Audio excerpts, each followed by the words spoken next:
Hello, everyone, and welcome back to Real Time, where we talk about the movies we like. And the ones we don't. I'm Tyler, And I'm Molly. and we're recording this in our new house, actually. Yay, first video in the new house. We finally got everything, moved over. moved over. We just need to up. empty out all the boxes and Yep. try to figure out a way to organize all this crap. Yeah. But that's not important for right now. Today, we're going to be talking about two movies, one of which we teased at the end of our review of The Patriot and Gettysburg. And we're going to be looking at Saving Private Ryan and Schindler's List, both of which have they have their anniversaries this year. Well, every year is technically the anniversary of these movies, but Yes. Saving Private Ryan will be celebrating its 25th anniversary at the end of this month, and Schindler's List will be celebrating its 30th anniversary later this year. But I figure these are both Steven Spielberg movies about World War II, so Yeah. best to just do them together. Yeah. So we're gonna do Saving Private Ryan first, because honestly, it's the less depressing of the two. Yeah. Which, they're both depressing, but this one is the not quite as depressing, I guess. So, Saving Private Ryan is about a group of soldiers during the Normandy invasion who are tasked with finding one soldier, Private James Ryan, and sending him home after his brothers had all been killed in action. Now, this is a real U.S. military policy to do this if this event were to happen. Mm-hmm.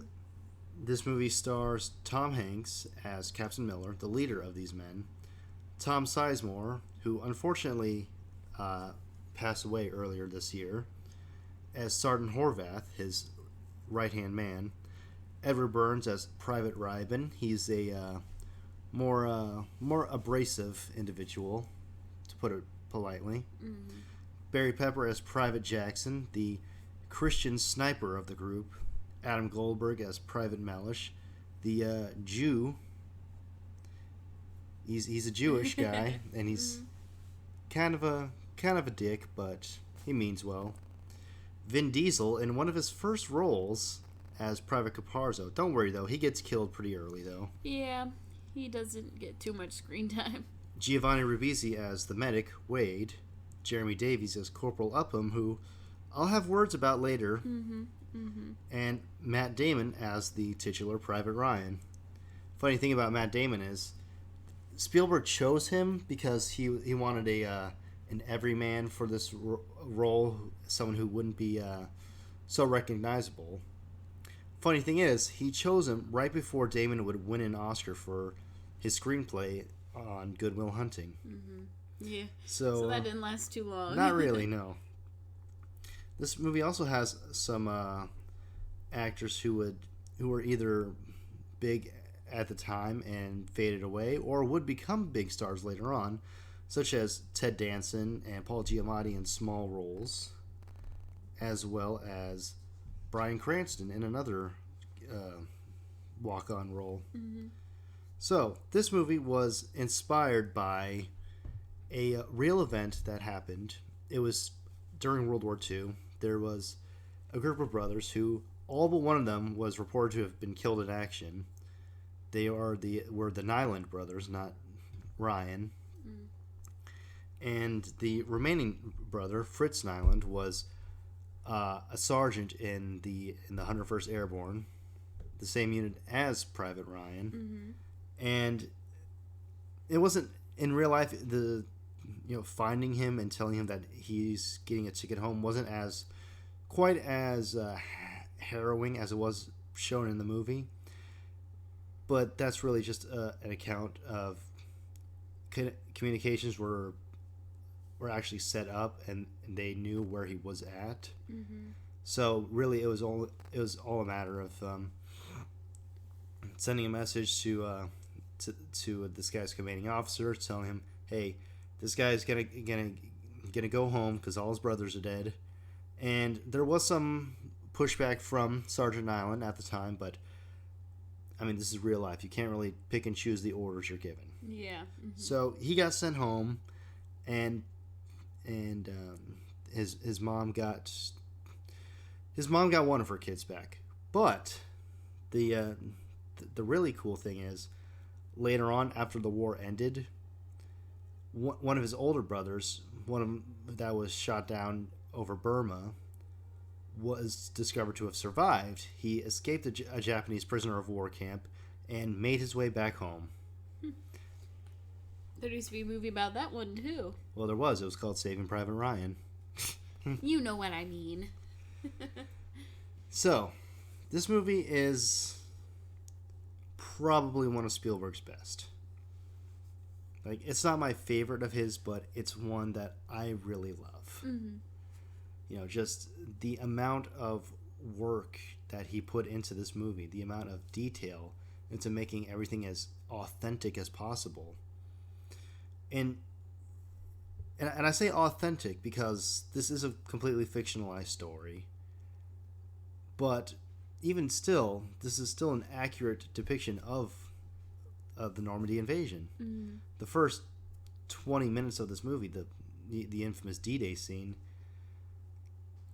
well, to put it lightly, real World War II vets have come forth and said that that was basically it. Wow, yeah. In fact, James Doohan, some of you may know him as Scotty from the original Star Trek series and movies. He was on one of the beaches, not Omaha Beach, obviously, but he said that this was a really accurate depiction of the D-Day landings. Mm-hmm. So, what are your thoughts? It is a really good movie. You know, I'm not really a fan of war movies, mostly because they always make me sad, so I tend to try not to watch them. But this is a really good one. It, like you said, it does a really good job at portraying how things were. And it's just very realistic. It doesn't really hold back and sugarcoat anything. Not at all. So it's really good. It's very good. And I just recently got out of the Army. I was in the reserves for the past 6 years. So my experience is definitely not a one-to-one experience, to what these guys are.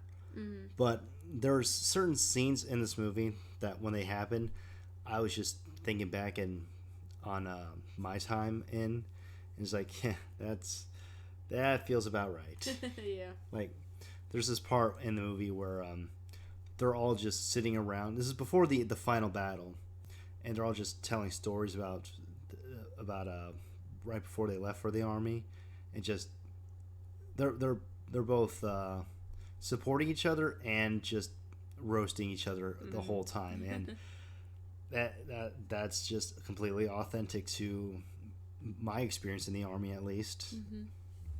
Yeah. So, what was your favorite part of this movie? That's a hard question because it's a very good movie with lots of sad parts.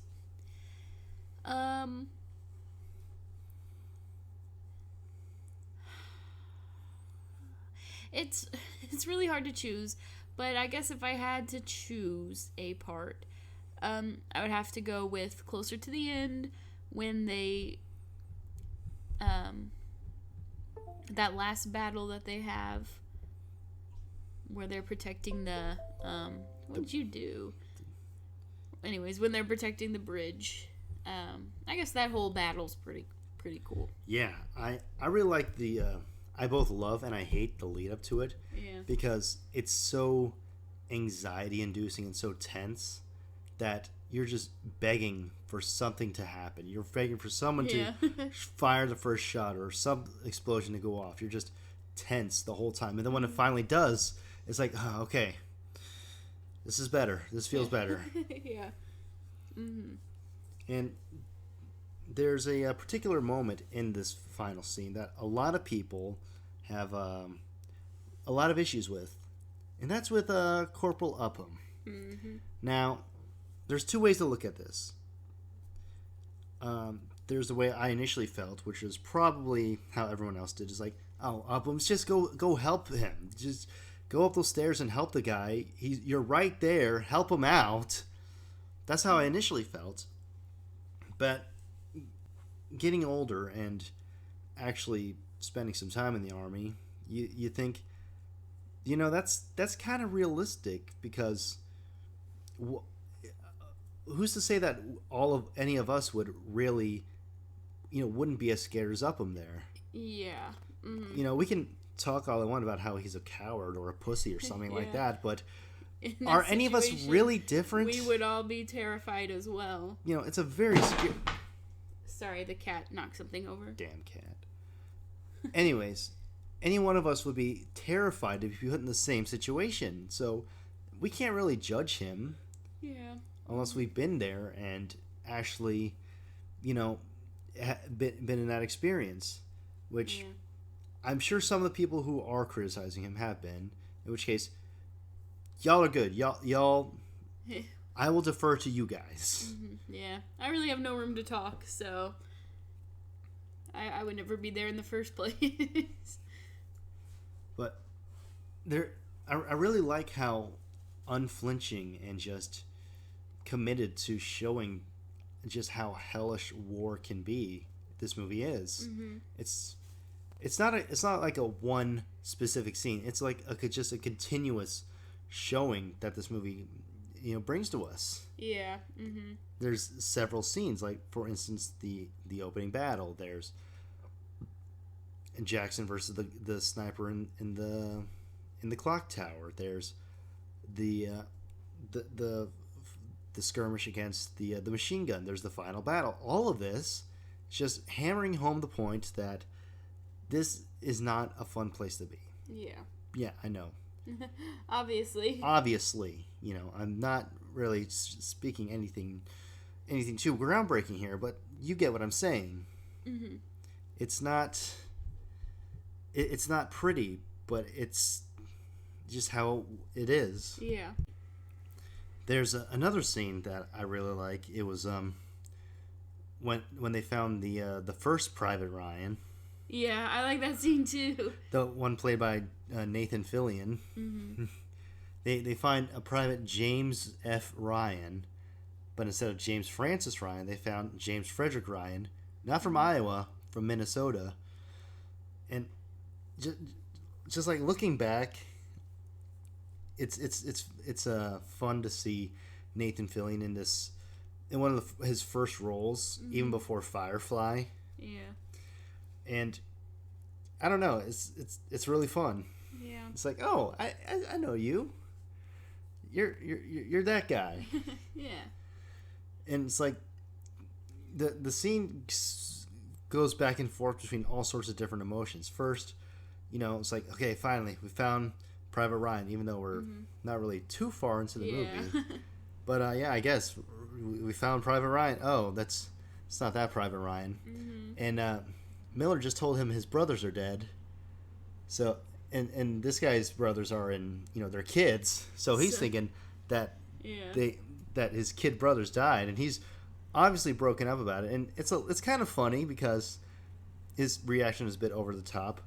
But then he says that he just sent them a letter, and then you realize, oh no, you got to realize how he must feel. It's like, oh, I don't like that. Mm-hmm. I don't feel good about laughing anymore. Yeah. Mm-hmm. But also a pretty good indication of the actor that Nathan Fillion would be. I honestly really love him. Me too. And he just got cast in James Gunn's Superman Legacy as Green Lantern Guy Gardner, which is kind of funny when you realize that the fans have been wanting him to play Green Lantern for over a decade at this point. And he did. He played Hal Jordan before. That's not the one he's playing now, obviously. But I'm not worried. He'll do great. Yeah. So, do you have anything more to say on this? Um, uh, Nothing really much to add. It is a very nice movie. If you're like me and you don't like to watch war movies, I think you should go ahead and watch it if you haven't yet. Obviously, it's a classic. Um, all the actors are really good in it. It's just a really good movie. Yeah, this movie was actually banned in Malaysia for a time, until like the guy in charge of censoring movies actually saw it, and he ordered it released uncut because the message involved was too important for it to be censored. Mm-hmm. And part of why Spielberg made this movie was for his father, who was a World War II vet. He served in the Pacific, not Europe. Mm-hmm. So this was kind of a dedication to him. Yeah, that's nice. So we're going to talk about Schindler's List next, and this is well, you'll see. You'll see. You will see. There's one thing I forgot to mention about this. So, Saving Private Ryan was the subject of a pretty big Oscars rivalry, between this movie and Shakespeare in Love. So, these movies were pretty much neck and neck the whole award season, stuff like that. Mm-hmm. And Private Ryan was expected to, win big, Best Picture, Director, all that stuff. It did win Spielberg another Best Director Oscar, obviously, but Shakespeare in Love ended up taking Best Picture from it, and all of this was a result of of a pretty aggressive Oscars campaign led by Harvey Weinstein. Mm. Yeah. Now I haven't seen Shakespeare in Love, so I haven't either. I can't say, but just gonna hazard a guess here and say that Saving Private Ryan has been the more significant movie. Yeah, the judging more on how many people I've seen, the more memorable movie in the years since. So there's that to consider. Mm-hmm. But now we're on to Schindler's List. Now this is the movie about a German businessman and a Nazi who he saves over 1,000 Jews from being exterminated during the Holocaust. Okay, and he does this by employing them in his factory, by bribing numerous officials and other Nazi, high-ranked officials in the Nazi Party to basically look the other way. Yeah. Now, this movie stars Liam Neeson as Oscar Schindler, Ben Kingsley as Itzhak Stern, Ray Fiennes as Amon, Caroline Goodall as Emily Schindler, Oscar's wife, who he's repeatedly cheating on. Yeah. Emmett Davis as Helen Hirsch, Jonathan Segal as Poldek Pfefferberg. Funny thing about Pfefferberg here, well, not really funny thing, but he's the reason why we know this story today. Because he'd been trying to get his story told for years after World War II, and eventually he was running a suitcase repair / leather goods store, and an Australian author by the name of Thomas Keneally walked in and needed his suitcase repaired. Mm-hmm. And while it was getting fixed, Pfefferberg told the story of Schindler. Keneally then wrote this story down in a book, and the rest is history, as they say. Yeah. Mm-hmm. That's pretty cool. And yes, that's most of the cast there. So, Schindler's List. It's a pretty heavy movie. Mm-hmm. It's not an easy watch, not at all. No. But it is a very important movie. It's a very sobering movie. It's a very like I said, it's a very good movie, and it's a very important movie. Mm-hmm.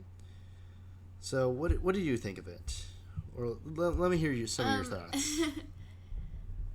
I mean, it's kind of hard to form your thoughts into words about this movie because it's just so I don't even know the word for it. Magnificent. I guess, yeah. Because it shows all the terrifying things that happened, and it tells the story very well. You want to keep watching even though it's terrifying and disgusting and scary. You just got to get to the end. You can't stop watching. Yeah. Anytime I watch this movie, I'm just tired by the end because it's like going on this journey with all of these people. It's so heart-wrenching and so it's just like emotionally draining. All the ups and downs you're going through, it's exhausting, which it is. Was probably the intent. Yeah, for sure. Our experience is not even close to what the real life thing was. Just if we feel exhausted just by watching this movie, I mean, I shouldn't even say that because of, again, the real life event that's being shown. Mm-hmm. We have no room to complain about watching this movie when these people lived this. Yeah. Okay? But, yeah, here we are, I guess. Yeah. Now, from a historical perspective, this movie is pretty accurate, I'd say. There are some things here and there which were changed for, dramatic purposes, storytelling purposes, which the fact is though that it could have been even less accurate had the studio execs gotten their way.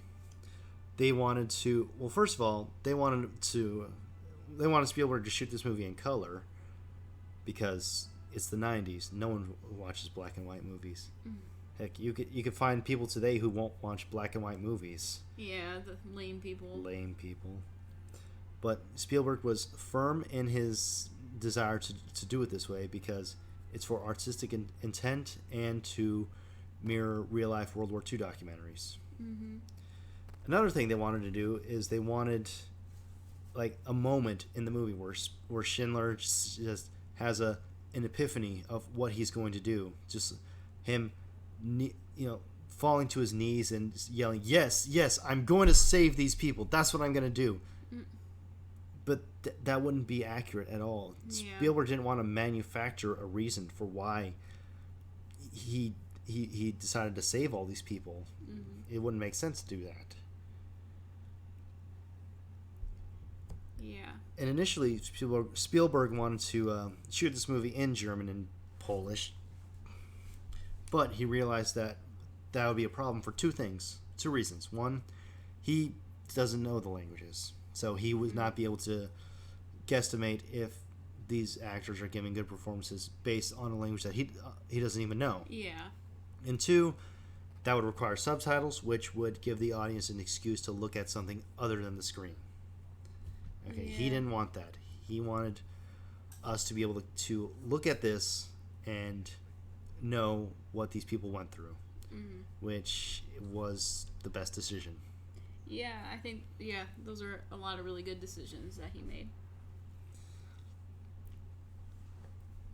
Now, like I said in our review of Jurassic Park, our very first episode, this was the end of a really good year for Spielberg, 1993. He had just released Jurassic Park, and he would release possibly his best movie ever. Like, this is not my favorite Spielberg movie. But it's his best. Yeah. And it's his most important movie, by far. Definitely.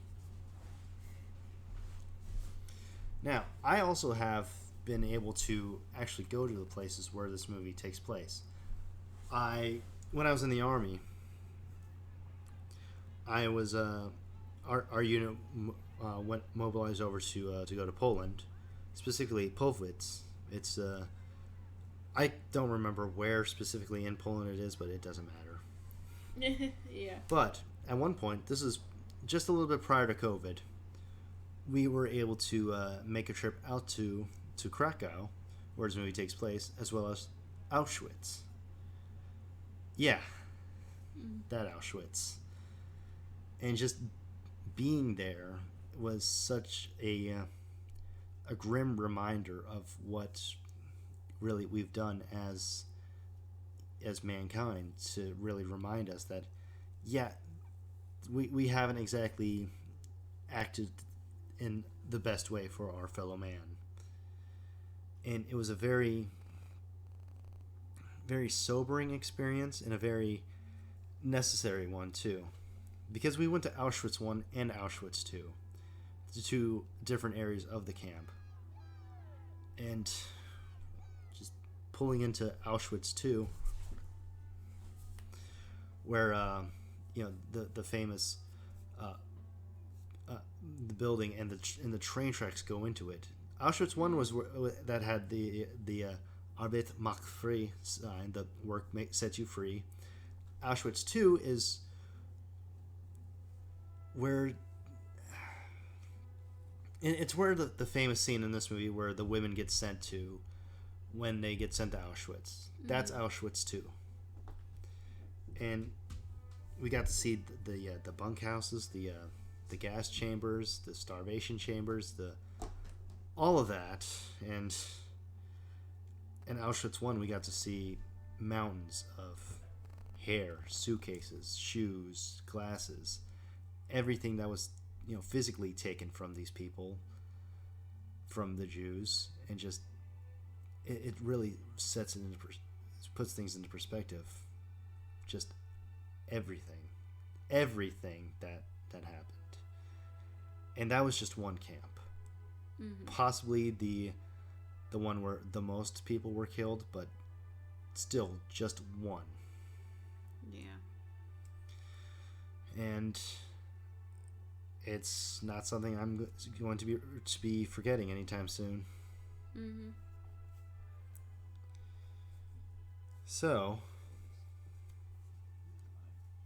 back to the movie. What else do you have to say? Well, I mean, there's not much left to say because, I mean, this movie gets the credit it deserves. A lot of people have seen it.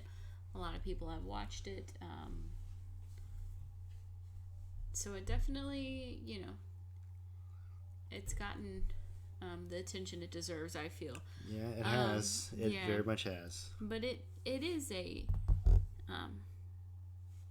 like you said, it's a very important movie. It's really makes you think about life, I guess.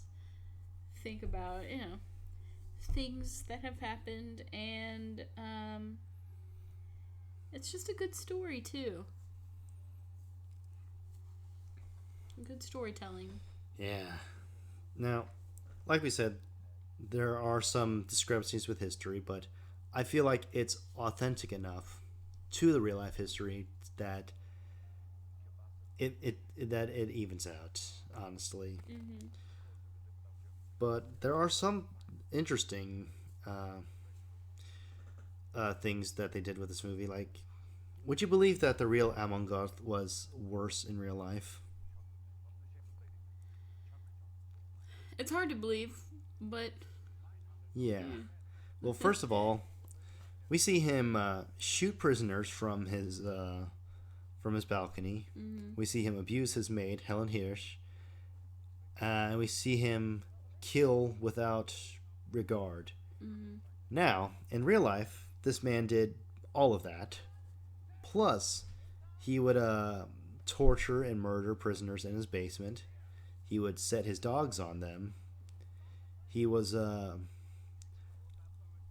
He did all of that, and at one point he was removed from his position because he was a bit much for the Nazis. Think about that. That's pretty bad. I mean, he was also arrested for embezzlement. There was that too, but this guy was too much for the Nazis. really makes you think. Yeah. Mm-hmm. And this movie alluded to the amount of times it took to hang this man by just showing it being really difficult to do it the one time. It took a few attempts to do it. So, safe to say this guy suffered quite a bit, which is about what he deserves. Yeah. Now, in real life, Schindler, well, as this movie also mentions, Schindler didn't really have much success in his personal or professional life after the war. He failed at numerous businesses, one of which was a chicken farm down in South America. He abandoned his wife in South America so he can go back to Germany, and he was reliant on donations from the Schindlerjuden, the over 1,100 Jews that he saved for, just to live. Yeah. And eventually, he would die in 1974, a absolute broke and penniless man. But he is the only Nazi to have been buried in Jerusalem. Yeah, he was a member of the Nazi Party. He joined after he'd done espionage work for them in the lead up to World War II. In many ways, he helped contribute to the start of the war because he helped to acquire intelligence for Germany to invade Poland. And he joined the Nazi Party, one, because it helped with his business, in all honesty. Yeah. You couldn't get anywhere in your business life in Germany during that time if you weren't a Nazi member. But also just because. But it's really interesting. If he hadn't done all those things, if he hadn't made himself a party member, if he hadn't spied for Germany, he would have never been able to be in that position where he would have been able to save all of those people. So, I hate to say everything happens for a reason, but everything happens for a reason? That's kind of a weird way to put it, but in this situation, it kind of fits. Yeah. Yeah, that's really interesting. I didn't know that. Yeah, Schindler was a member of the Sudeten Germans, which is the Sudetenland, which was now the Czech Republic.